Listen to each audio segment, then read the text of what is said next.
It's a mushroom ragu sauce.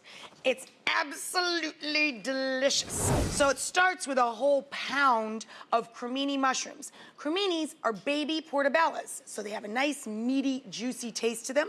And I'm gonna get them going in some EVOO here as soon as the oil gets nice and hot for me. Don't salt the mushrooms until they get nice and deeply brown. Salt draws the liquid out of a mushroom and it slows down the browning process. I just salted these over the break. I seasoned them up with a teaspoon of marjoram and half a teaspoon of allspice. I don't know why we made that little combo, but it works, so try it. Now, when the mushrooms get nice and dark like this, you can start chopping and dropping all your other little components. I'm gonna grate in lots of garlic. I love that on this show, how all of our fans and the viewers that come here to watch, every time I say garlic or Parmigiano Reggiano, people go, they go nuts for it. I've got a little bit of celery, just a few ribs from the heart with the nice leafy tops, some onion, a red bell pepper, and I have some cute little Cubanelle peppers here. Those are Italian mild green peppers. You can use any combo of peppers you like. Mix it up however you like. Get that all stirred in there. Now I'm gonna grate in some carrot. We have a little bit of carrot left over, and carrot makes sauce sweet. And then a bay leaf, fresh or dried, whichever you have. And there you go. Give it a big stir, and then you let it sweat out about 10 minutes until the veggies look like this over here. Once you get to this phase, then you add in a little tomato paste,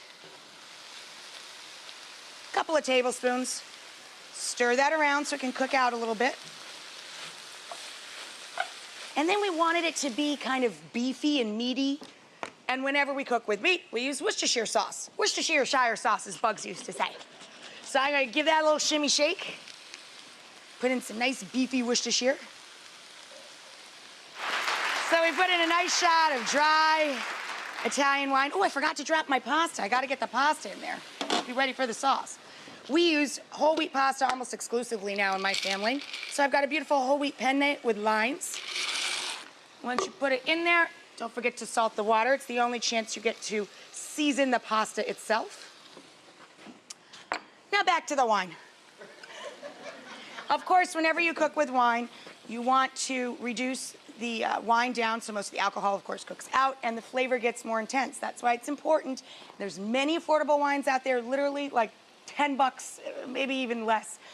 There's a lot of affordable wines out there, but you want to use one that you wouldn't mind drinking out of a glass because you're concentrating the flavor. Put in a little of this beautiful mushroom stock.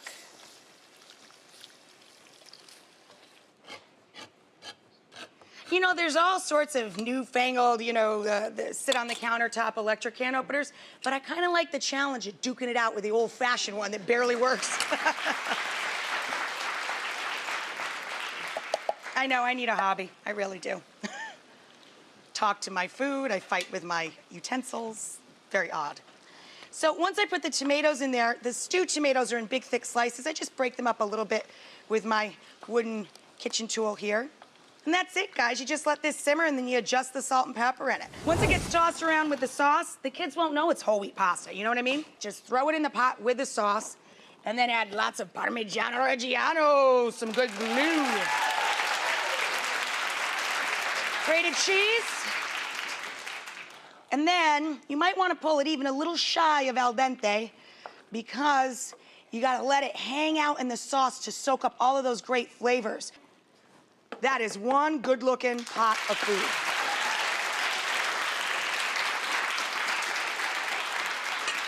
Then my mama always scooped up our pasta dinners just with a big old mug. I think it works great. So that's the way I do it. Up on top of that, a little basil confetti. How good does that look?